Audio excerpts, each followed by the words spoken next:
Book Club Shmook Club is brought to you by Talk Bomb. It's a book review show where I, Kristen Rogers Anderson, and my brother, Will Rogers, talk about a different book every other week. For more information, like our full archive of shows and our calendar of upcoming books, go to talkbomb.com/schmook. SHMOOK. You can follow us on Twitter and Instagram under the usernames @ChillinKristen and @HauntedSponge. Book Club Shmook Club is available on iTunes, Stitcher, or wherever you get your podcasts.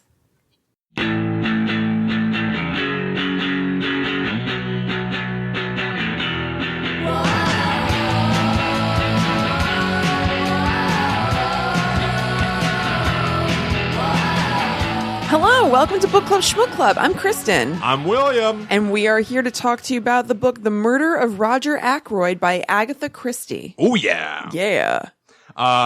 This book, just to spoil it again, because we did, and then there were none a couple of weeks ago. Yep. Now we've got another Agatha Christie. Yep. Just right away, I'm going to say I recommend it. Also great. Yeah. Also great. That's why we read another Agatha Christie book, because we loved the first one. And we knew that we liked this one too. Pretty much no doubt in my mind. Yeah. Yeah. That worked out. Before we really jump into it, though, Yeah. I do want to say a few things real quick at the top of the show. One is, I don't know if everybody heard last week in one of our extracurricular episodes, we mentioned at the end that for the month of July, we're going to be on a brief hiatus. Yep. Hiatus. And be taking a hiatus. We're taking a break. No new shows in July. We'll be back in August. So just for the people that may not listen through an entire podcast to get to the all the way to the end, just so you know, FYI, there's your warning. Yeah. But I'm going to go ahead and say it now. I'm going to announce what our next book is to make sure that you guys don't think that we're just slacking. Right. We're gonna, oh, no. We're going to put ourselves to work during the month that we're not doing shows. Overtime. We're going to be reading a frequently requested book. It's finally going to happen. Kristen, would you like to do the honors? Yeah. So we're going to read It by Stephen King. Oh. I am very trepidatious about it. Pennywise the Clown. I'm not a clown fan. Christy no likey clowny. No. I'm an anti-fan. Yeah, yeah. They freak me out. But I finally Like in broke a her down. Visceral way. They make me like, I don't know. They just really, I don't know how to explain it. It was like a surgical tactic what I used on you to suggest it. I feel like I really like succeeded at something. What? Why? You don't like Jedi mind trick me or anything. No, I did. I fooled you. You're very weak of mind. No, I'm not. I knew Yeah. what I was doing. Yeah. Why? What do you? What do you mean? I don't know. I just suggested it, and then you were like, I don't know if I want to. And I was like, well, why don't we? Then you caved. Gotcha. I broke you. I'm very excited. Well, about it. I think reading a book will be different than me seeing clowns and stuff like that. I Right. would assume. I would have to imagine. Yeah. And And it's a huge book. it's a huge. So we wouldn't be really able to do it otherwise That without was a a break big- anyway. That was a big factor. The Yeah. fact that I never really considered reading about you. We've talked about it in other long books before. Yeah. And we've been like, that can't really work. And the fact that we're going to be away for a month, I was like, well, I guess it's kind of the perfect time. Plus the movie is coming out, which I Yep. won't see. That Yep. I'm not going to do. Yeah. But, You blew my mind when you suggested that maybe the audiobook would be read by Tim Curry. it's not right. It's not. It's Yeah. read by, I was like, not only is it a disappointment to find out that it is not read by Tim Curry, Yeah. I was double disappointed because it's read by Steven Weber. You know what that is? Why is Stephen Weber always the ringer for like bigger It's like Stephen King people. stars? He played Yeah. Jack Torrance in the TV series remake of The Shining. Yeah, and he's from Wings. And he was the guy that was like, kiss and kiss, and that's what I've been missing. Oh, God. That was what Jack Torrance says all the time in that version of The I've Shining. actually still never seen that. I've seen clips. Yeah. And I saw him I say do that at want least to. a couple times. Ugh. Yeah.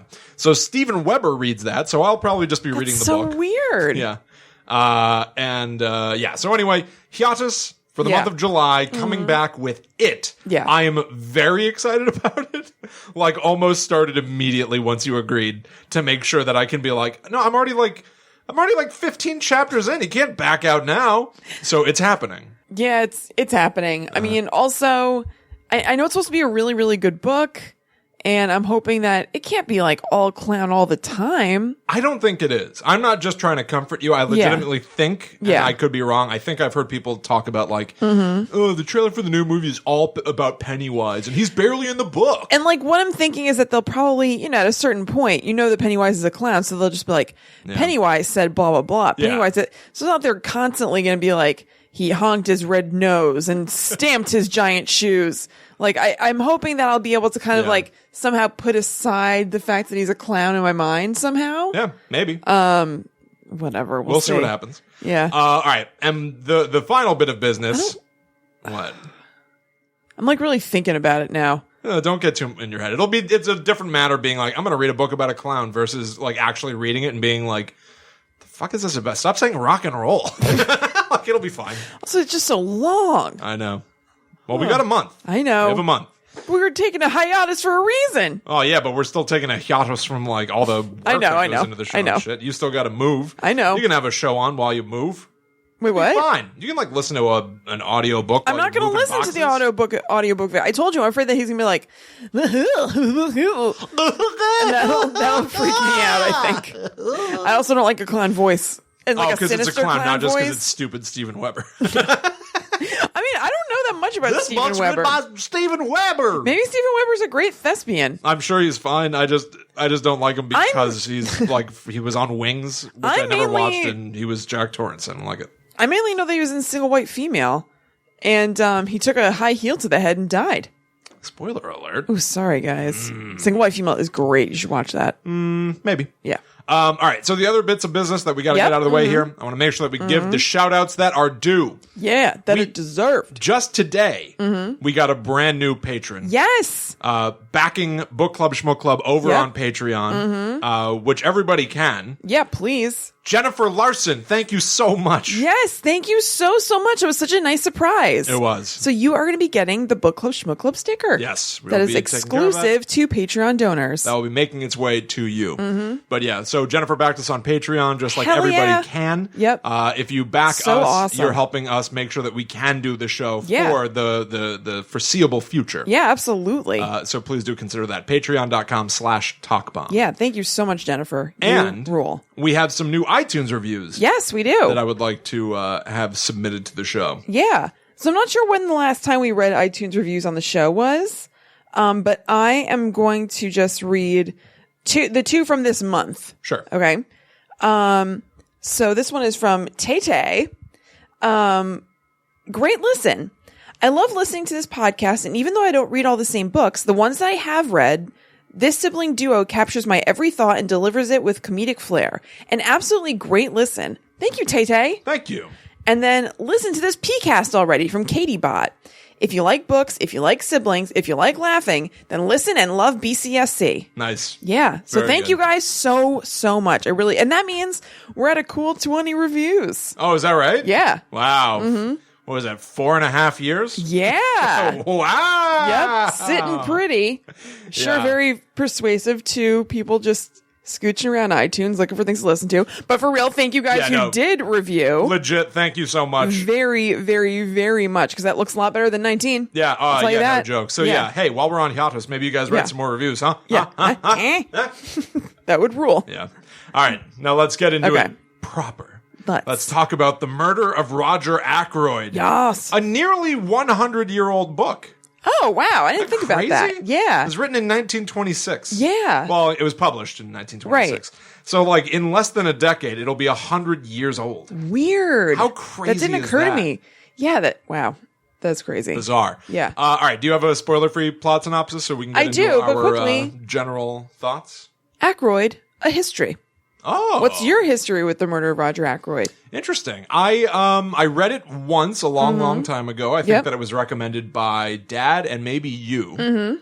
I went through a phase where there had been like a recent spate of new editions of Agatha Christie books. And I got it in my head that I was going to find a way to read every single one. Yeah. So I would literally, oh my God, that's right. I remember that. Yeah. Yeah. So I would literally go to the bookstore and just pick one of the ones at random. Yeah. And steal it and then read it at home. I think I was past my stealing stage. This wasn't too long ago. This would have been I probably was like 21, 22 around this point. Stealing Days were, well, not that long behind me. But still behind me. Yeah. But so I read this book and then realized, oh my God, there are so many Agatha Christie books, and just somehow fell away from it. So many. There are a ton. Yeah. But I remember really, really liking it. And I'm surprised. I remember the ending. Yeah. Of course. Yeah. But I was very surprised to find out that this book was largely completely new to me for this reading. It's been long enough that I forgot almost every other detail. Same. Yeah. Yeah, totally. I read it when I was a kid. I don't even know how old I was. And it blew my mind. Yeah. I'd never read anything like that before. And, but I've never read it. I hadn't read it since then. So same deal. Like I remembered the ending, but I remember really anything else about it. Nice. Yeah. Yeah. All right. Let's hit that spoiler-free plot synopsis. Let's do it. Okay. Both of the synopses are short because it's one of those things where there's just like a lot going on, and Will and I will just like get into it and talk about it the same way as like and then there were none. The town of King's Abbot has run into rather a bit of bad luck lately. First, the widow, Mrs. Ferrars, dies. Then her wealthy suitor, Roger Ackroyd, is killed. What the crap? Little gray cell user and enthusiast Hercule Poirot came to King's Abbot to live a quieter life, but that doesn't appear to be in the cards now. He has a murder to solve and a whole host of suspects to go through. Guess tending to his vegetable marrows will have to wait. Join us for The Murder of Roger Ackroyd. It's funny that this is like famously a Hercule Poirot novel because I feel like he comes in so sort of I forgot that late in the game. It's not like I totally forgot it. Yeah. I thought it was just the doctor kind of taking us, the main character, the doctor, just kind of taking us through everything. And then I guess I read the little summary thing on the inside jacket cover and I was like, oh, that's right. Yeah. It's funny. Yeah. Like he shows up what seems like a quarter of the way into the book. Totally. And it's usually like, I feel like with like some of the bigger detective novels, and maybe we'll disprove this. Well, maybe that's why she did it. It was a little fun. Yeah, I guess. You know, people are like, wait, where is Hercule? But where is Hercule? I'm here, tending to my vegetable marrows. How are those vegetable marrows coming along? Did you listen to the audiobook or did you read it? I read it. You read it? Yeah. I flip-flopped. The audiobook is deadly. What do you mean? I do not recommend the audiobook. I do recommend the book. I do not recommend the audiobook. How come? Remember, I made a couple of points in And Then There Were None about the fact that, like, I really appreciated in that book the sort of, like, everybody remained very together and would just be like, well, how about this? Another murder has occurred. Yeah. I guess we'll have to make another tour of the island to figure out what's gone on. Yeah. And I liked that. That felt like it was part of the tone. In this... everyone's like that as well, where they're just kind of like, oh, but what the devil? Now, I would not have murdered him. Oh, well, I'm sorry, then I should not have said that. Pip, pip. I should have held my tongue instead of saying anything at all. And instead of it feeling like it was like part of a vibe they were creating, it just felt annoying. I think it may have been the performance. I think it may have been the voice actor. That's what it sounds like, I guess. Yeah. And one of the, I forget what character it is. I think it's maybe Mrs. Ackroyd. Yeah. Every time the narrator does her voice, it sounds like Monty Python, just like, oh, what's this now? Oh, really? Yeah, it's like cartoonish, like it sounded like he was trying to be offensively British. Oh my God. I think he was a real British guy. Like on Pretty Little Liars? Yeah. Guys, quick aside. I know you've been with me on part of my Pretty Little Liars journey. I'm just going to touch on it and then we're just going to move on because I would have too much to say. I am not happy with that series finale and the way that I used to obsess about Pretty Little Liars and think about it constantly. And all week I'd be like, ooh, what's happening? I have almost immediately wiped it from I haven't thought about it too much. Yeah. I'm so dissatisfied. It stunk. It was so bad. I'd only ever seen a couple of episodes before. I decided to watch it just out of solidarity with Chrissy. It was like, well, whatever. Like, it'll be a cool mystery thing. Mm-hmm. It was one of the worst shows I've ever seen. It was boring. I don't know if I go that far. No, it was boring and stupid. And then like people would be in danger and a guy would be like, well, I guess we're stuck in this jail cell now. That was insane. And he's like, somebody was getting married and then they got kidnapped. Yeah, and he's like, huh. It was like an inconvenience. Great. Well, now I'm stuck in a jail cell 50 feet underground. That's just It great. started out feeling like a sweet teen movie, like I Know What You Did Last Summer or something. That was like the vibe that was happening in the beginning of it. And I was like, ooh, this is going to be fun, because the cast have been talking up being like, it's like a movie itself, like in the 2 hours. And I was like, ooh, I can feel that. This does feel like a teen movie. And then it just unraveled. Don't recommend Pretty Little Liars. And there was an offensive British accent in it. Oh, yeah. A character turns out to be British. It's like, well, hello then. I had to get my own way. I felt so bad, too. like, I really like that God. actress. I really think without the accent, I would have liked that whole thing more. It made it so ridiculous. All right, anyway. It was terrible. Anyway. Does it make you feel like you wasted 7 years watching that show? Not really. It was miserable. No, I mean, I enjoyed it, so, It was worse than the finale of Lost. Tell you that much. I don't know. I think I felt similarly about it, to tell you the truth. I'm not sure. I don't remember now. I remember being pissed about the finale of Lost, and I was pissed that night. I kept being like, okay, all right, here we go. Something good's going to happen. And then I kept being disappointed. Yeah. Well, I guess there was really only one peak like that, where I was like, okay, we lost things a little bit. Okay, we're ramping back up. This is going to be good. And then it wasn't that good. So I'm not sure, but I was not happy with either of those finales. Incomprehensible. Anyway. So, boy, why did we start talking Because about we're that? talking about the British accent of the person who read the audiobook. Oh, yeah. Audiobook is just bad. Yeah. I just don't recommend it. He made it so boring. Weird. He made it such a boring story. And it's a cool story. I got a sample of it, and then I was like, you know what? I have the book, and it's not that long. I can do this. Yeah. So I heard it, but I didn't think too much either way. Yeah, stinkers. Yeah, I switched back to the book. Meh, meh. Although there was one moment that I tried to remember. I heard it in the audiobook. I didn't read it in the book, so I can't confirm the actual words that were used. But there's somebody who's talking about carrying money around. Okay. And they don't like carrying a big roll of money. Too bulgy. Oh, yeah. Did they say that? Because I was like, too bulgy. Yes, I think so. I think I remember reading that. But yeah, of course they say that. He wouldn't just like put that in. It's too bulgy. You think that the... No, I was like, I must have misheard. Because I can't believe that they're saying that something is too bulgy. Too bulgy. No, I think it was too bulgy. I can't carry this around. It's too bulgy. That's so funny. All right. Yeah, super fun mystery. Yeah. Definitely sort of like, weirdly enough, in 1926, kind of a commentary on murder mysteries, I thought.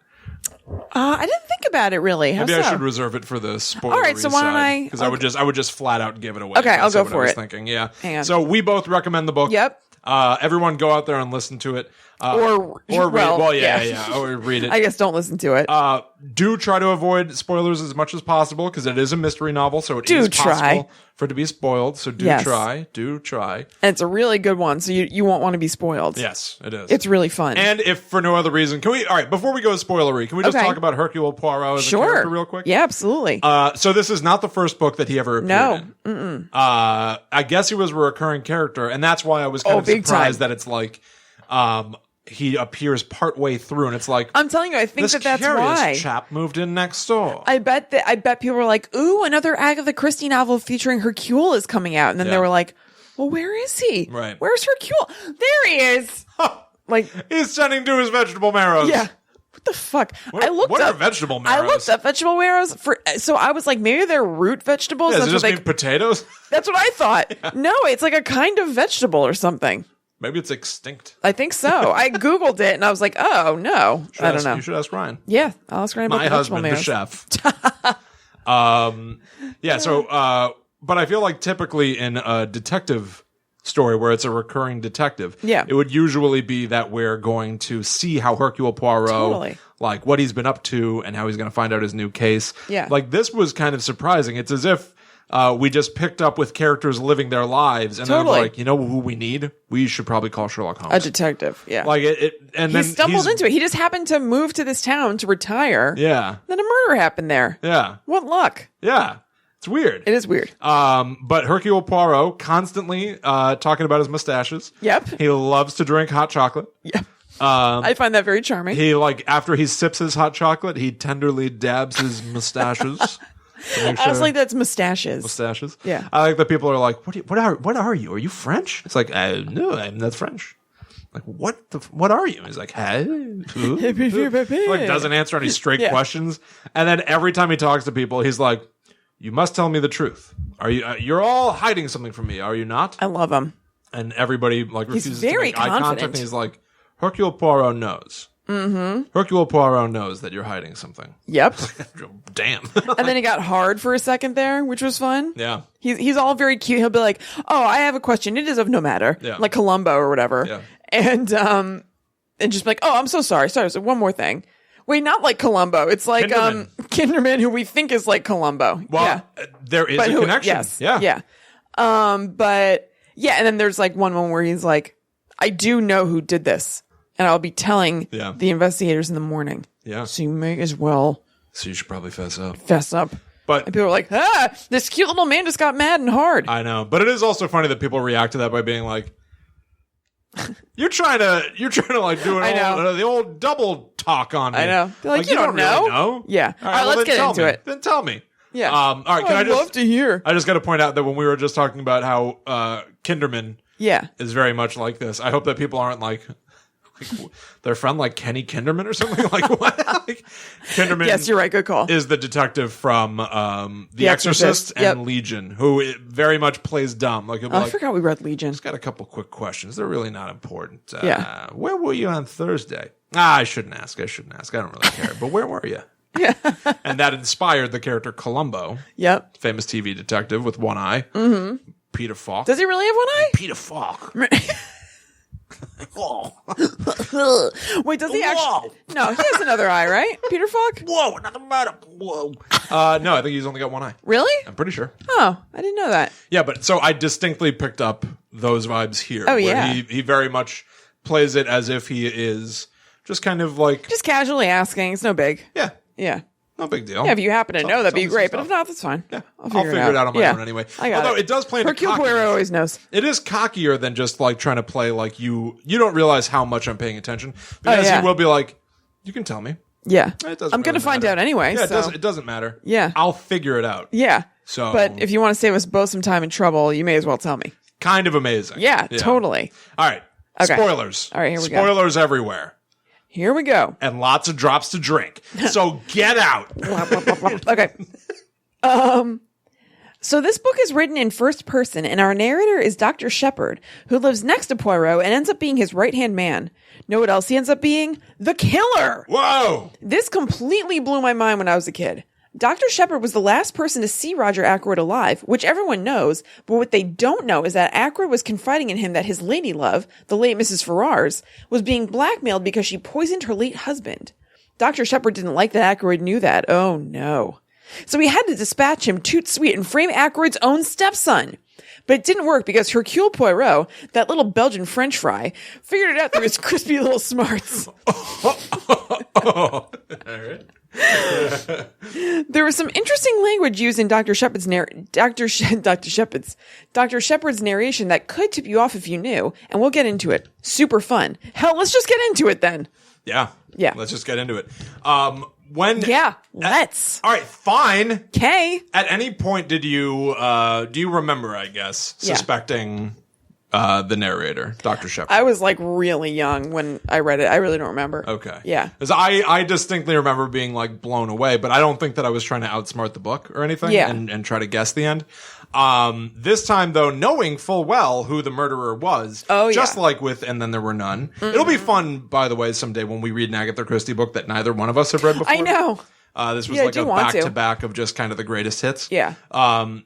I was distinctly trying to pay attention and see where are the gaps happening? Mm-hmm. Where are the voids in his story? Because he's literally, Dr. Shepherd, what we're reading, the book, is his written account of these events. Right. So when he says, like, I left Roger Ackroyd's house and told his servant, oh, Mr. Ackroyd says he wishes not to be disturbed for the rest of the evening. I'm thinking, like, okay, that's the point right there. That's the jump. Right. Where it's like, he just killed him. Right. And he's walking out and you can see how he's covering it up. And it feels natural, which is, you know, it's such a simple concept. That's why it's so effective. Because why would you second guess somebody being like, oh, Mr. Ackroyd says to leave? Yeah, if you don't think anything is shady, there's no reason for you to second guess them. But on a second glance, you realize that's him setting up. Do not enter this room. Totally. There was a dead man in there. There was a dead guy in there. There'd be a dead man in there. And then I was paying attention for the rest of it. There would just be occasional things that I thought were like brilliant. Yes. Where it would almost just be like somebody would say something. Yeah. Where they're like, I don't know if I believe this story about it being the son-in-law who did it. Mm-hmm. And then it would just be like, I dropped my plate.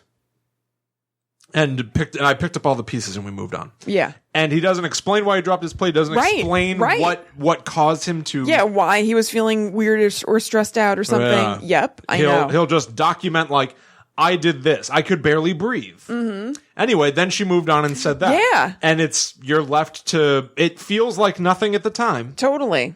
It feels as natural as just when like, oh, he just tripped or something. Yeah. But he's so nervous. Upon a second reading. So I took screenshots of some of well, not screenshots. I was reading the actual book. I took pictures. Okay. Of some things like that. Okay, so this is when he killed, well, you can figure it out, that he killed Roger Ackroyd. Yeah. And yeah, there was some business with a letter. So that's why this letter thing is something I'm about to say, because there was a letter that Mrs. Ferrars wrote to Roger Ackroyd, saying, oh, I was being blackmailed, whatever. Because they were gonna get married. Right. She did murder her husband. Right. Mm-hmm. And Roger Ackroyd was cool with it. Yeah. And then she took her own life. It was a long time ago. It was a long time ago. It was like 20 years ago or something. There's nothing to be gained by it coming out now. Yeah. And she killed herself. That's the start of the book, is her killing herself. Right. And Roger Ackroyd being... This I thought was weird, actually. He's like, I just can't help but think she's going to send me a suicide note. Oh, yeah, I know. And she does. Because you don't know that she killed herself. She just dies or whatever. And people are like, oh, it's... some mysterious illness, and he's like, I'm pretty sure I'm going to get a suicide note from this broad. And then later that night, he's delivered a suicide note.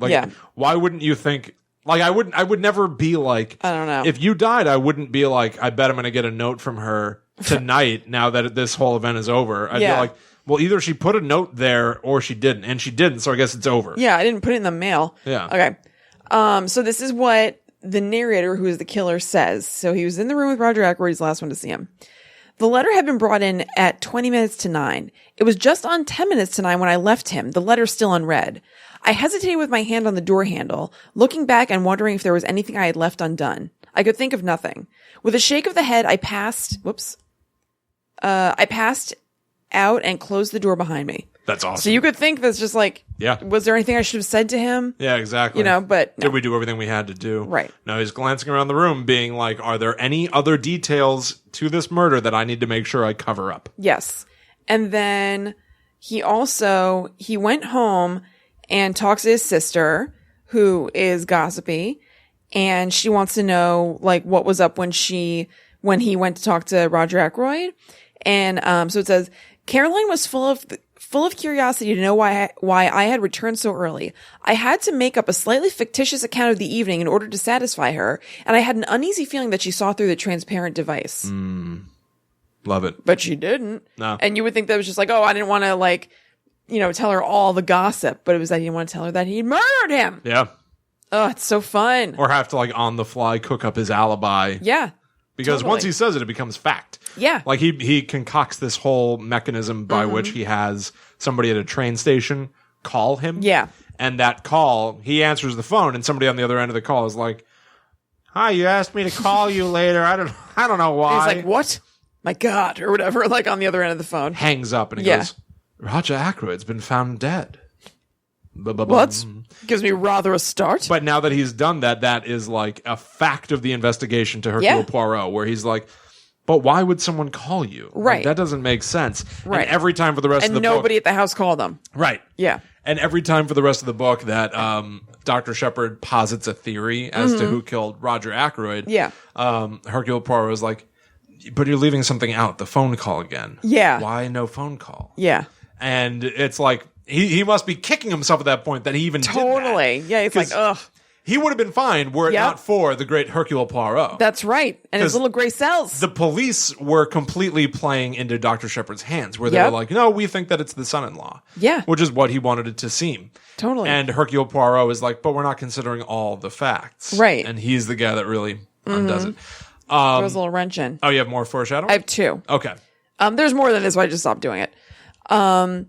So let me see. He's talking to, I think, the police or something, and they want to know, what exactly happened when he went to see Roger Ackroyd. And he says, And then in there, I narrated the whole events of the evening as I have set them down here.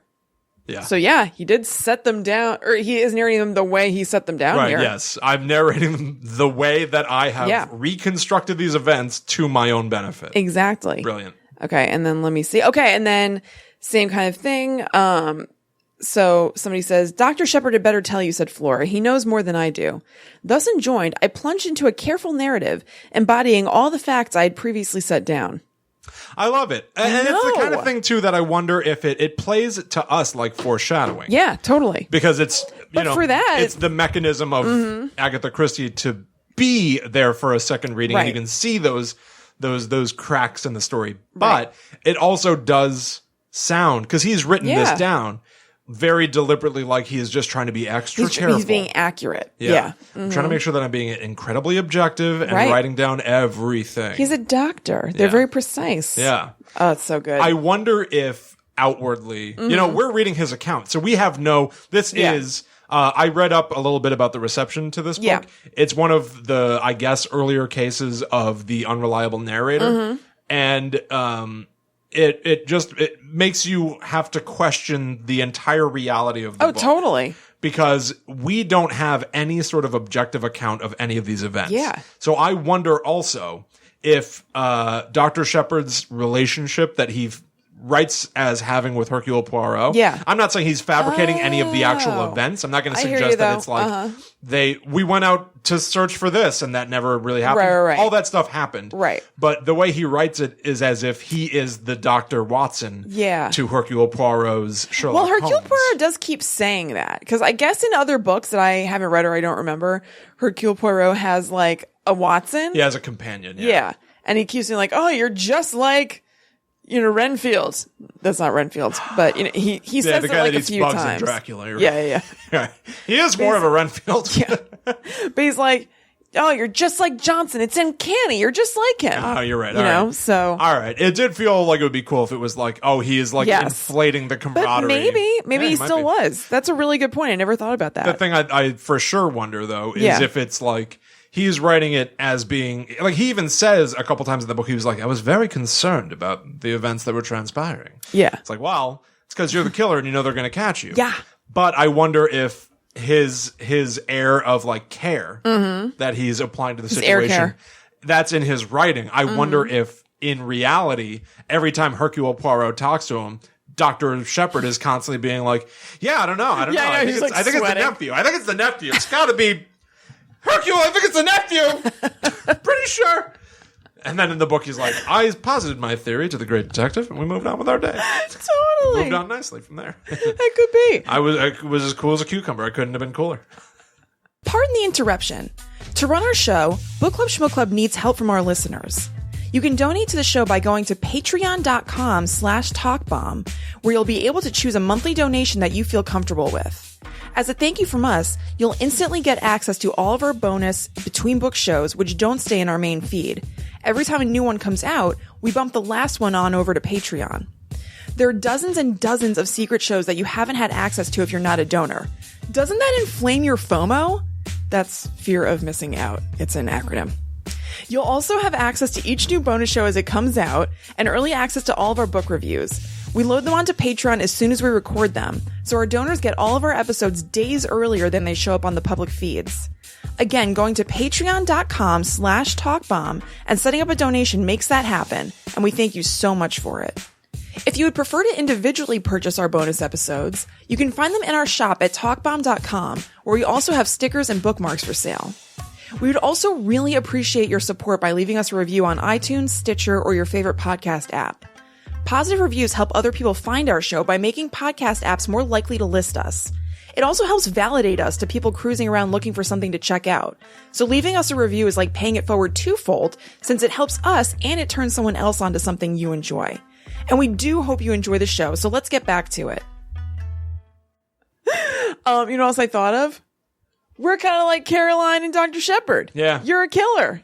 Well, what? in that duo. Because she's highly interested in the cases and is incredibly inquisitive about what's going on around her, which I felt was kind of like you when you called the police for that dumpster. Yep, correct. I almost just made up the phrase, and my point is, I know I did not make this up, but I almost said dumpster baby. Oh. Because that adequately described the situation you were in. But then I remembered, that's kind of a shitty term that people use in real life. Yeah, totes. So you didn't mean it like that. No, I didn't. And it wasn't like that exactly. You can go back to our episode. What is it? Chrissy find a dumpster. Chrissy find a dumpster. The Secret. That's a great name. But we had just read Ripper, The Secret Life of Walter Sickert. So it was Dumpster, The Secret Life of Chrissy Andy. Yes. So we had to make just sure a few weeks ago. match. Yeah, of course. Just a few weeks ago, you can find the story of that. Yeah. But so I was thinking about you because highly inquisitive. Very inquisitive. Paying attention to everything. One of the most inquisitive minds of our time. Decoding stuff. Yeah. Evidently, Caroline is one of the inspirations for Agatha Christie's other great detective. Oh, really? Miss Marple. Oh, Mrs. Marbles. Sort of a proto Mrs. Marbles. Oh, that's cool. No word about Tuppence and Terrence or whatever, though. Keeping my eyes peeled. We got to read one of those. I've never read one.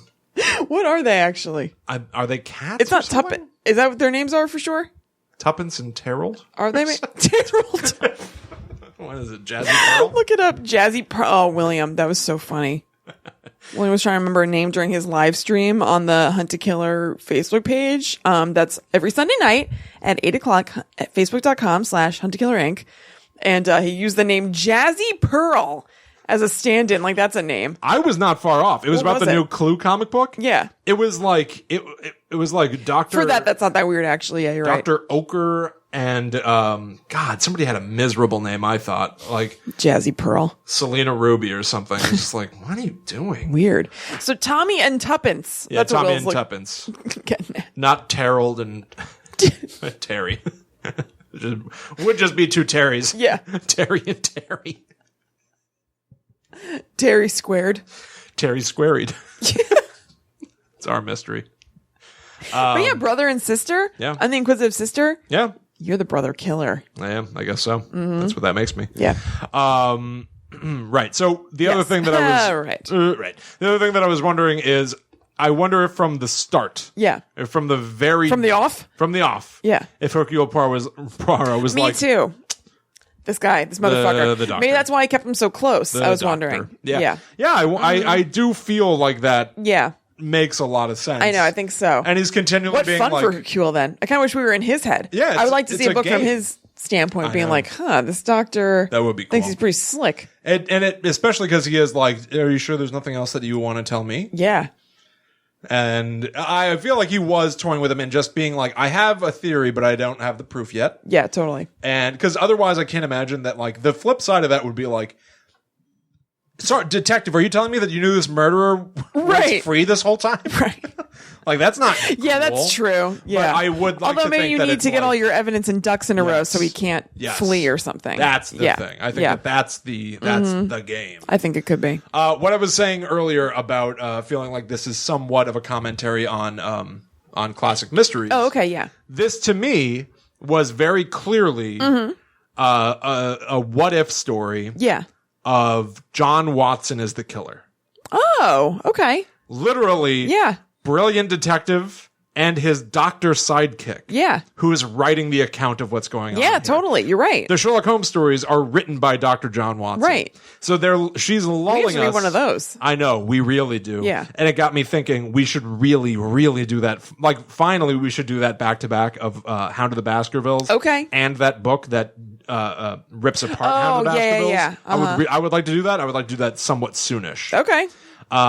But so she's lulling us into a false sense of security by creating that exact same format. Yeah. Here we have a doctor who's writing the story that we're reading. Right. And he is totally the sidekick to the detective. It's so directly a parallel. She just wants us to feel comforted that we know this format. And then she's going to pull the rug out, rip it away from us. Dr. John Watson is the killer. Yeah. How brilliant is that? Very. Oh, so good. And in an age, too, that like it feels like it's so... it feels like her stories were proto mystery stories. Yeah, absolutely. But like storytelling is infinite. Yeah. Like storytelling is one of the world's oldest art forms ever. So why shouldn't there have been meta stories? Yeah, absolutely. Forever and ever and ever. Completely. There's almost no point where you wouldn't have material to work off of. Exactly. For some sort of meta experience like that. And it's just fun seeing, because I feel like, especially in recent decades, we've had plenty of meta stories that, like, I'm going to tell you a mystery story that's about mystery stories. Right. And I feel like that got played out at a certain point, but it's like, no, we've been doing this for hundreds of years. Yeah, totally. It's not like a new phenomenon that just started with Scream or something like that. Right, exactly. Yeah. Thank you for mentioning You're welcome. Scream. Great drop. We got to have one per show. For everybody playing Book Club Shmook Club bingo. Yeah. The card only has Scream. Yeah, pretty squares. much. Yeah. And you can just sponge off another one with that spongy little pen you have. It's like how every episode of South Park has a hidden alien in it. Really? Yeah, you don't know this? No. Literally, I don't know if they're still keeping it up, because now it's been like a decade since I was paying attention. I didn't know that. But yeah, for at least a long time. Really? Every episode had a hidden alien somewhere. Get out of here. In a shot, yeah. That's so funny. Yeah, it's kind of cool. Huh. And also, they killed Kenny every time. That's something that other people don't know. Yeah, a lot of people never noticed that. Yeah, yeah. And I don't know why nobody wore that on a million shirts or had dolls of it or said it all the time. I don't know. You would think they would have. That's weird. And always a huge shirt. Yeah, like oversized. Yeah. Like wearing Huge. like a triple X if you only need like a medium. Completely. Nobody was ever wearing a well-fitting Who Killed Kenny shirt or You Bastard shirt. What's like the thing now for people to just be like, I'll get that printed on a shirt and sell it. $15 down Battery Park. I don't know. I'm trying to think. What are Dirty white t-shirt with Who Killed Kenny on it. I don't know, like Family Guy stuff? Maybe? Now? Oh, Bazoinga or whatever. What's yeah, the his name? Bazoinga Boys. Big Bang Theory. Yep, yeah. Rick and Morty. Rick and Morty would absolutely be the thing. I don't know what that is. You don't know what Rick and Morty is? No. Oh my God. How lucky are you? I've like heard those names together It's a cartoon show. Okay. That I gather is amazing. Okay. But I will never watch it because no one stops talking about it. What? I can't believe that you don't know what this is. Who's talking about it? Everyone on the internet. No, they're not. You can't escape it. Rick and Morty. Apparently not. Look at this. You don't recognize these characters? Not really. Oh my God. Oh. No, not really. To be you. I guess. People never shut up. There's literally a character who's named Mr. Poopy Butthole. They make something called a plumbus, which is just supposed to look gross, and that's a disgusting word. Well, that's the point. Yeah, no, I know. It's like a really edgy cartoon. I gather that it is genuinely intelligent. Adult Swim, I think. Okay. I don't know. It's Dan Harmon. Huh. Okay. Who did Community. Yeah. Anyway, people are like pooping their pants about this show, and they just won't shut up, and I can't stand. That's crazy. I really have never heard of that before. I've never seen these people. Yeah. Well, they're cartoon people. Well, it's kind of a takeoff on Back to the Future. You've got the older scientist with crazy hair. I can see that. And yeah. Anyway.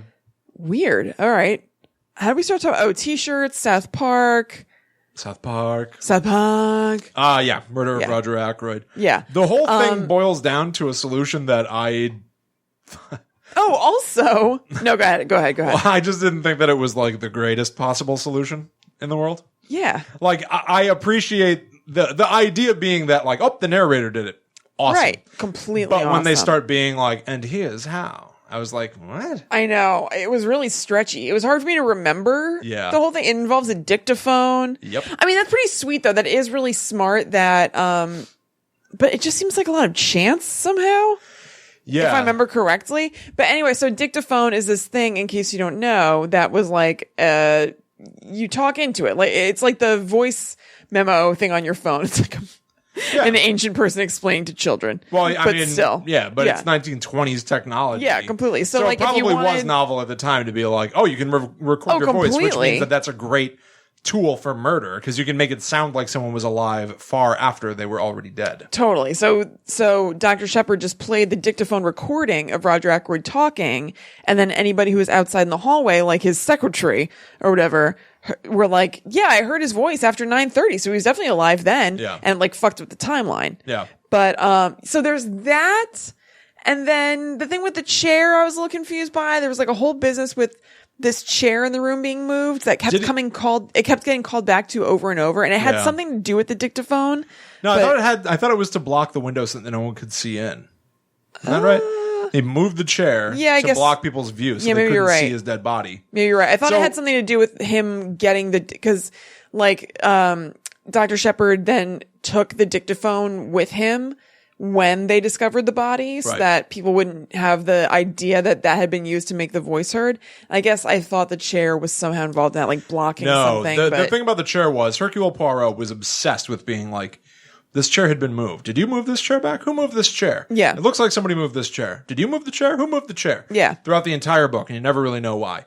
And I think it ended up being that it was used to block the window so no one could glance in. Instead, they just have to rely on what they hear. Gotcha. But so all of that stuff is kind of convoluted. Yeah. But the aspect of it that I for sure thought was really cool. Yeah. The reason why Dr. Shepard had somebody call him. This guy was a bad guy. He was a bad dude. Yeah. And the phone call proved to be part of his undoing because there was just never a decent explanation for it.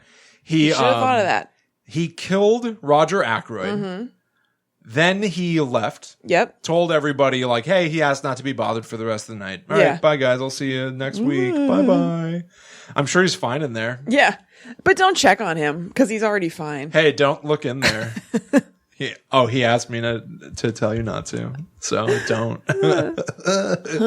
So then he leaves and he gets called. Yeah. And he pretends the phone call is saying, Roger Ackroyd's been found dead. Come at once. Yeah. So he goes back and everyone's like, what are you doing here? It's like, somebody just called me from here and said that he's dead in there. Like, we didn't call you. Because, he fabricated the call. Right. So they break in. So the reason he had to do that is he couldn't risk anyone else finding the body. Because if they did, they would see the chair blocking the window. Right. They would see the dictaphone in there and be like, oh, well, we may have heard the dictaphone, not heard his voice. So he probably died when the doctor was here. Right, exactly. So he had to be the one to discover the body. Right. So that in the commotion of everyone being like, oh my God, he's dead, he could quickly hide the dictaphone, push the chair back in doctor's place. bag. Yeah. Brilliant. Yeah. Frankly, that is a genius idea. I've got to kill this guy. Except for the chair situation. Get out of here and then be the one to discover the body somehow. Yeah. But because he never had a decent explanation for that phone call. Right. And because Poirot was like a dog with a bone with that damned chair. Yeah. Like literally asking anyone who would walk by the chair. There was a diagram of it, but I was still like, what? Like, how do you know this chair is in the right spot? You've never been here before. Yeah. You know? I guess, was it the idea, like, maybe he saw scrapes or something? I don't think so. I think that he said, like, this isn't a comfortable position for a chair to be in a room. He had a similarly, like, loose theory about the dictaphone. What tipped him towards, like, getting dictaphone was somebody overheard Roger Ackroyd being like, well, I'm not going to acquiesce to that request. Right. And he was like, does that really sound like something you would say to someone? You might write it, but you would never say it. Right. It's like, that's your theory? Yeah. Like, if I were the judge, I'd be like, I don't know. Maybe you talk like a weirdo. Maybe he did. Yeah. Maybe he was being overly formal. Yeah. Well, they had also said that a stranger had come to visit him earlier in the week and that it was a salesman for dictaphones. Right. So, you know. Yeah. It's still not great. I agree, but I don't like the genesis of it. A dictaphone was in the picture, kind of. True. Yeah. Yeah, but it is silly to be like, no, you'd never talk like that. You'd only write that down. It's completely silly, yeah. Or dictate that. Dictate. Dictaphone. Taters. Let's go get lunch. It's my new detective. I have some vegetable marrows that Detective Fatso. Mash and fry up for you. The name's BM Fatso. I'm not going to take your case. But I will take a lunch. I will take a lunch meeting with you to discuss it. I won't ultimately take it, though. Buy me lunch, and I'll bill you your case. And then I'll tell you what I think. No, you're BM Fatso. You just want me to buy you lunch. You're never going to take the case. Hey, who's the detective, me or you? You. That's right, so take me to lunch. Well, you got me there, BM Fatso. It's a pretty good scheme BM Fatso's got going there. I'm immediately canceling the BM Fatso show. I don't think you have to cancel. I don't think it's going to get past pilot season. I don't think it is. It's dead in the water. It doesn't have legs. No. Hercule Poirot, I thought was, in spite of all the, like, he's like so over the top quirky that it's almost annoying. Where like I feel like they seriously He's a lot. He's they a use the handful. word mustaches so much. So much. Why is it 2 mustaches? I don't know. I was thinking that too. Like nobody ever just has one. Yeah. Like a half. You know? That is the pair of pants problem, right? Where it's like I have. It's a singular it's a item. pant. Yeah, I know. Not a pair of 2 things. Right. I don't know. So mustaches? No. I like it though. I find it charming and old worldy. Yeah, but I'm not going to be like nobody has like a small. I have to comb my mustaches. If you're calling it a mustaches, then mustaches. Then you've got a big one like Hercule Poirot's. Like nobody has like a little one, and they're calling it their mustaches. I guess. You know. Yeah, but it is weird. Like who does have? It gives one? it more gravity. Who does have one mustache? I think it's just a mustache. One love. Yeah, one love. Yeah, but I love that. I love that he constantly talks about using the little gray cells. Me too. Of your brain. Yep, totally. I love the cockiness of just being like, I will find out. Yeah, me too. I'll already know. He's great. He is great. I'm excited that they are going to hopefully make a bunch of these. I know. If the Murder on the Orient Express coming out in November, I want to say. Yeah. If that does well, I wonder if that means that we might be in store for a string of Hercule Poirot movies. That would be great. I would love that. How exciting would that be? Yeah, that'd be awesome. And I really like Kenneth Branagh, so Yeah, so do I. Yeah. I wonder how they would update this to the modern era. Oh, although it looks like Murder on the Orient Express. Yeah, it's like a period piece. Okay. Right? I think so. It's just confusing because the trailer has like neon signs and I guess, like but an if intense song. If you, the trailer. Yeah. If you shot this as a period piece, though, I Yeah. think that you'd have to tell modern audiences what a dictaphone is. Like pretty hardcore. You definitely would. Yeah. And once you do that, people are going to be like, oh, he recorded himself. Well, not if you tell it this way, where like, I don't think so, because I didn't remember that. You know what I mean? I didn't think it until the end. Yeah, but showing it is so much weird. more like evocative than telling it. But you don't have to show it until kind of the end. They basically don't, for all intents and purposes. I guess, yeah. Like It's still loose, Roger but it's still Ackroyd is fun. just like, tell that dictaphone salesman to stay away. Well, you didn't even see that scene as it happened in the book, so there's no reason that you would have to see it happen that way in the movie. Fair enough. Yeah. Yeah. So be fine. But yeah, I'd be totally game for me a bunch too. of these. And I wonder if they could do like a shared universe with Miss Marple and Tuppy. There's no way. There's no way they're doing that. I would love that, Tupper. but there's no way they're doing a Christie verse. Marple. Gritty reboot. Agaverse. The Agaverse. I mean, it would be the last. Probably not her first name, right? Gathaverse. What is Gath? Agatha. Oh, I don't know. That's awful. It's not good. No, it's not good. No. I'm surprised that they are going movies, though. I feel like TV would be. Yeah, totally. Because then you could have a string of them. I mean, like, well, I guess they figured it's been done before because there was the whole Hercule Poirot series. There's Miss Marple. I don't know about Tuppy and Taylor or whatever. I feel like those guys never took off. I don't even know. What are they? They're cats. You're right. We should No, I don't think they are, because I think that Dad used to read a book and it was about 2 cats that were detectives named like Coco and Yum Yum. Oh my God. William, you're right. It was Coco and Yum Yum. Yum Yum. Yep. They were from the library. The cat who. ... Oh yeah. Oh my God. Written by G.P. Putnam. We should read these. What is happening here? Jeez Louise. I definitely did read at least one of these. No, I never read any of these. I did. They'd be in the bathroom. The Cat Who series. And it's about a reporter named Jim Quillerin. Yeah. And his Siamese cats, Coco and Yum Yum. And I believe that the cats are literally characters that, like, they help him solve the mysteries. Yeah, they don't talk, though. I think they just kind of, like... Do they just kind of put, like, their paw on something and he's like, huh, good call, Coco. Why is he bringing them to all the crime scenes? Well, I was thinking about he's looking at files at home. That's so boring. If he has to constantly be remember. Like, put all the files in a folder. Have them delivered to my house. I'll be sitting in there for a long time with my cats. Does he bring them to the places? I don't know. Coco's most notable characteristic is his sixth sense. He might dig up small pieces of evidence, for instance, or point something out to Quillerin by acting extremely attracted to it. So I guess he does bring him to not sets, what the hell, scenes, crime scenes. During the several occasions in which Quillerin's life has been threatened, Coco has come to his aid and been instrumental in the defeat of Quill's assailants. Wait, I totally forgot about these. Ugh. Oh my God. Quillerin believes Coco has his unusually strong sixth sense because he has 30 whiskers on each side of his face, 60 in total, while most cats have 24, 48 in total. Keep going. Whiskers are significant in the story because, as mentioned earlier, Quill often has a tingling sensation in his mustache when he is on the right train of thought when a case is involved. And a mustache can be called whiskers. Checks out. Is this garbage? It sounds fun. I don't know. I want to read one of these. We'll read The Cat Who Ate Danish. Danish modern. I don't know what that means. Look at that. That book cover is fucking awesome. It is cool. It's a cat with a deer stalker and a pipe reading a book. Oh my God. That looks great. It is a pretty sick book, but... Wait, go back up. It says, to describe the main character, Jim Quillerin, a 6'2" journalist with a sexy mustache. What? Oh, okay. Who was a former crime investigator and is now in charge of Gracious Abodes, a magazine about interior decoration. William? Why did our dad read like 50 of these books? Oh my God. Wait, we didn't read about Yum Yum, a dainty, aloof Siamese cat who becomes Coco's companion after Quill adopts her. She is very spoiled by Mrs. Tate, but George Tate kicks her out of the house. Who the fuck is...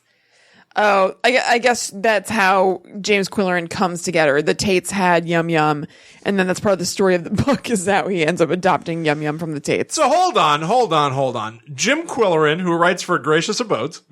Gracious Abodes. He writes for Gracious Abodes. He has one cat who's psychic and helps solve murders, and the other one is just a dainty, aloof cat. Nah.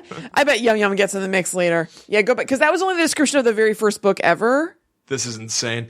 Yum Yum does not appear to have extraordinary abilities, so she does not play as active a role in solving the mysteries. So she's just their friend. But is still a major character in the series. What? She is also Siamese and had a troubled past. Oh my God. This looks great. This is insane. There's a category for Quillerin's relationship with his cats.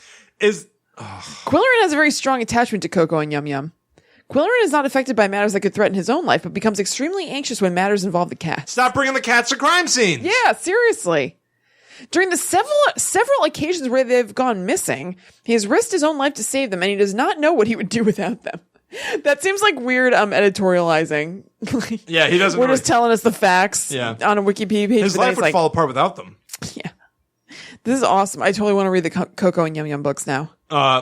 He often thinks that his old acquaintances would never believe he could love his cats as he does. And can hardly believe it himself sometimes. There is, however, no question that Quillerin has an extremely strong bond with his cats. Well, that sounds right. No kidding? Yeah. Huh. How about that?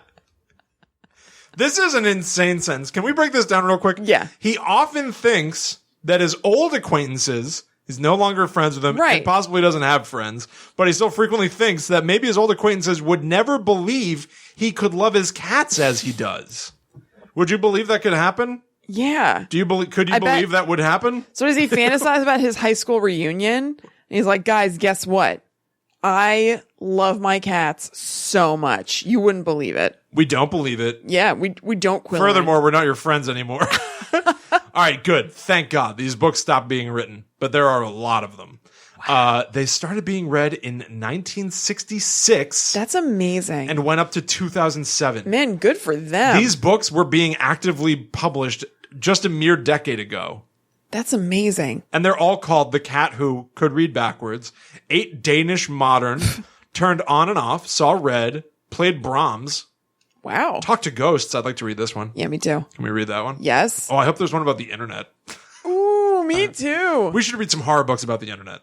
When Stephen King wrote a Kindle book that was exclusively released on Kindle, and it was about a haunted Kindle. How has that never come up before? How have you not told me that? I think I must have. Oh my God. Wait, let me... What? Guys, we're going to be going on hiatus, but we got a lot of books to read. What kind of Kindle? Stephen King, like original big bulky Stephen King haunted awesome. Kindle. I don't know if this is going to turn it up. Haunted Heart. Haunted Heart. That doesn't seem right. You Are. Oh, okay. Oh, my God. You Are is a novella by Stephen King. It was written exclusively for the Amazon Kindle platform. Became available for download in 2009. And the cover of it is a pink Kindle with You Are, the letters, because, he understands how kids talk on the internet. Yeah, absolutely. And he also understands that I guess people Like are texting from their Kindles. So... Oh, my God. I just jumped in at this sentence in the middle of him. It says, King said, speaking about You Are. This is what I just looked at. I lost it. God damn it. Okay. The story I wrote, You Are, or I think it's just You're, oh, you're so cute. The story I wrote, was about an e-reader that can access books and newspapers from alternative worlds. I've been playing with the idea about a guy who starts getting emails from the dead. So boring. Oh my God. So it does make sense when he says this. I had previously written about homicidal cars, sinister computers, and brain-destroying mobile phones. I guess. So it is kind of in line with his brand. I get, but it's just like when you go from mobile phone to e-reader. Yeah, there's totally. just something that's like an extra step down where it's like, yeah. Oh wow, his cell phone one was like flip phone era. Wow. Cell, a novel. Huh. Hey, did he write that book with that movie that was with Colin Farrell where? Oh, Payphone? Yeah. Did he write a book about? No. Okay. No, I don't think so. I like that movie. Yeah, I do too. I'm game for like weirdo techno-y. Sure. What the hell? Thriller things like that. There are no payphones anymore. Yeah. That whole movie is about being held hostage in a payphone. Is Kiefer Sutherland the bad guy? Yeah. Yeah. Really good movie. I would like to read some bad early age of the internet. Sure, that'd be really fun. And he doesn't understand what phones do stuff. Where I want it to be that when they're using flip phones, they're able to see each other or something. It's just you don't understand what this is. It's clear that you don't know what you're doing. Maybe beepers and codes can be involved. Yeah, or he's sending emails before that was ever possible from a phone or something that. I would love that. I'm into it. Yeah. All right. Cool. Sweet. But we're not going to do that right now. No. We're still going to read it. Yes. So we are getting back to Stephen King. We are. Oh, it's been a long time coming. I know. It's been a while. This is one of the ones that I've been wanting to read for a long time. And I've even started listening to it in my own personal life just because I knew that you would never, ever.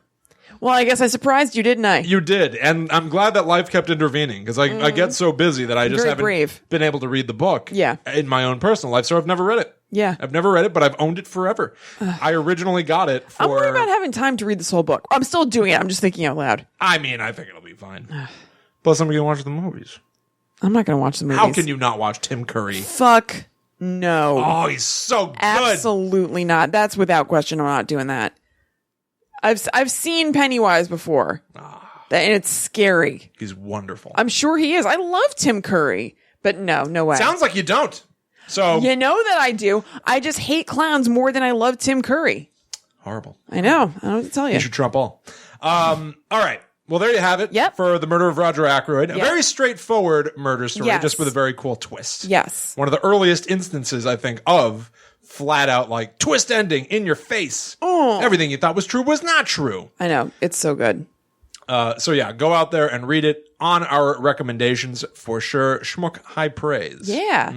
And so, guys, we're not going to see you for a little while. I know. It's going to be a few weeks. We're going to be back to see you on Friday, August 4th. That is the first Friday in August. Yes. So it's not that long. Yeah. I hope that you guys have a nice little summer break. Yep. Please do continue to post in the Book Club Shmook Club Facebook group. We will be too. If you're not already a member, go to talkbomb.com/shmook, SHMOOK. Find the link from there because I'll definitely be posting in there as well. And I will also see you guys every Sunday night at 8 p.m. Eastern. I do a live show. Yep, I'll be popping up in there here and there. That's right. Facebook.com/HuntAKiller Inc. Pay attention to all the Talk Bomb. Like Twitter, Instagram, Facebook @TalkBomb to keep up to date with what we're doing because we will still have shows coming out Yeah, we're going to post like some greatest hits shows in the feed. Like you're not going to not have an update from Book Club Shmook Club for the month, but they just won't be new episodes. Yeah, we'll post some Will and Chrissy favorites. Yeah, exactly. Yeah. But yeah, thank you guys so much for listening. Guys. We will see you in a month to talk about Stephen King's It. Mm-hmm. And in the meantime, if you have any thoughts about this book, Agatha Christie, anything that you would like to say to us, please do feel free. You can talk to us on Instagram and Twitter. I am at Chillin' Kristen on both. Please follow me so we can keep up with each other during the hiatus. I am at Haunted Sponge. And more than anything, we just hope that he had a good time. Yeah, totally. So until we next meet on the other side of July. That's right. Good talk, gang. For now, meeting adjourned.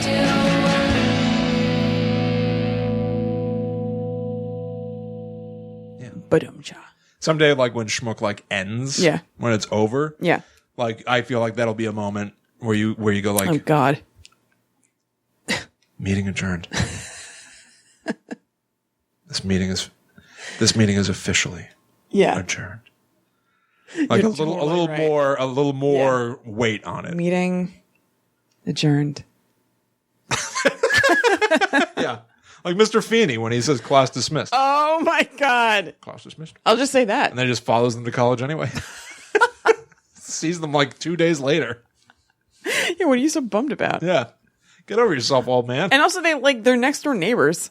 Also, I feel like they weren't completely out of the room yet. They're like, huh? What? What, Feeney? Nothing. Mr. Matthews. Uh-huh. Oh, good. Cool. Kill. All right. Hey, everyone. Thanks again for listening to the show. If you enjoyed this episode, you should consider going to our website, www.talkbomb.com, where we have archived every show we've ever done. You can also visit our bonus show store, where we sell exclusive episodes of our podcasts for 50 cents a piece, not to mention our merchandise. If you enjoyed Talk Bomb, the best thing you can do is help us spread the word. Tweet, share, review. We would greatly appreciate anything you can do to spread the word. Please also consider following us on Twitter, Facebook, and Instagram, where we're at TalkBomb. Following us online is the best way to keep up to date with our productions. More than anything, we just hope you enjoyed the show. So thanks again for listening, and we'll see you at TalkBomb.com.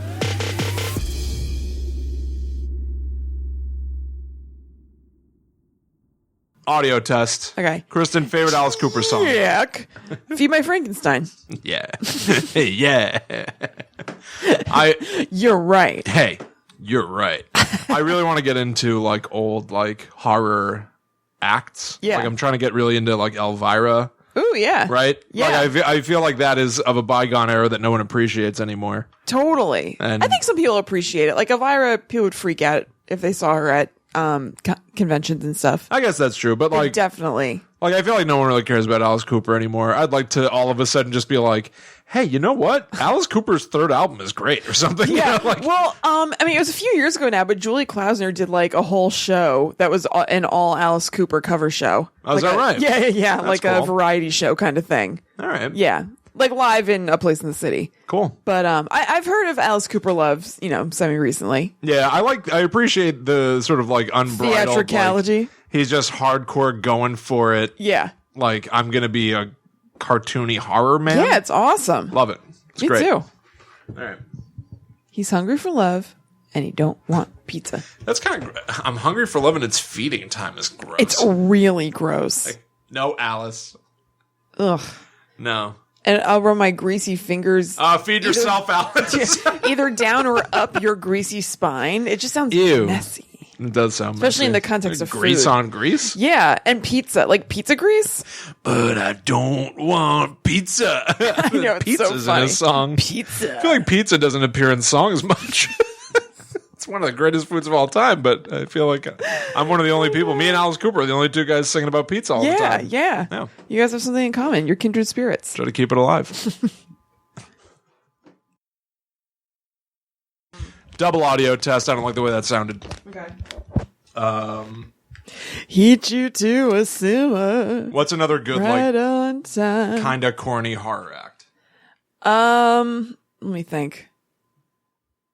I don't know. Like just straight up dedicated to making sure that you know that they're scary. Well, Guar. I guess, but aren't they like from outer space and shit? Yeah, There's too that's much. why I hesitate to say. I'm trying to think who like would be... fucking Alice Cooper doesn't pretend that he is like a vampire or some shit. Right. Yeah. Aren't the Dresden dolls like a thing? I don't really know a lot about them. Yeah, I don't know. I think that they're scary looking, and I know Amanda Palmer was part of the Dresden doll. I don't really know anything about them, but maybe? Huh. I don't know. Yeah. Rob Zombie, maybe? Yeah. Marilyn Manson. Yeah, you know what? there it is. Marilyn Manson has a new album coming out. I've never listened to a single one in my life. Yeah. Did you see the picture of him and Hugh with Hugh and Marilyn Manson makeup? Who's Hugh? His dad. Remember from that Letterman thing? Yeah. What's your father's name? Hugh. Hugh. Oh, this is Hugh's son, Marilyn. Yeah. Put Hugh Marilyn Manson. I'm sure it'll come up. Marilyn Manson. Yeah, but Marilyn Manson's been putting weird short... Oh, God. He put it out on Father's Day. Oh, my God. I know. Look, he loves his son. Good. His son is a highly successful rock star zillionaire, right? Yeah, totally. Ew. Yeah. Maybe his dad's a dork. Yeah, I don't like that. I don't like him. He's grabbing his crotch and giving the finger, which is actually something that Bobby and I used to joke about because no one ever actually does that. Like in a movie in the 80s, they'd be like, hey, right here, and then grab their crotch and give the finger. No one does that. So Bobby and I kept doing that to each other for like a week. Apparently Hugh Manson does. Hugh Manson does that. Or what's his Brian Warner? Is that his real name? That's, so I guess Hugh Warner. Yeah. But so Marilyn Manson's been putting out short, like, scary movies on Instagram or something. Oh, really? They were getting some attention. Huh, should I be following Marilyn Manson on Instagram? I know. That's a follow I hadn't considered. I watched one of them. It was just I wasn't blown away by it. I thought it was kind of cool, I guess. It was just like a dark street in the middle of the night. Mm-hmm. The sound of sirens going off in the distance and screams in the distance. And it sounded to me, I thought, like just zombie shit, just more zombie story, whatever. Yeah. But there's no one around, so it's like desolate. Yeah. And like nothing happening around you. And the camera's like looking around. It's like point of view. Like where's all the sound coming from? And no matter where you turn, you hear the sounds of wails off in the distance coming closer. And then it pans across. I guess Marilyn Manson has a symbol that's supposed to be like a Christian cross with like some warped like aspect to it. So it's like a bastardization of a cross. Nice. And then the camera starts shaking and it shuts off. Oh. So it's a little corny, but like I did like the sound of screams in the distance coming closer, but like you don't see anything. Yeah. That's kind of effective. I'll have to look at them. Yeah. That's all I'm asking.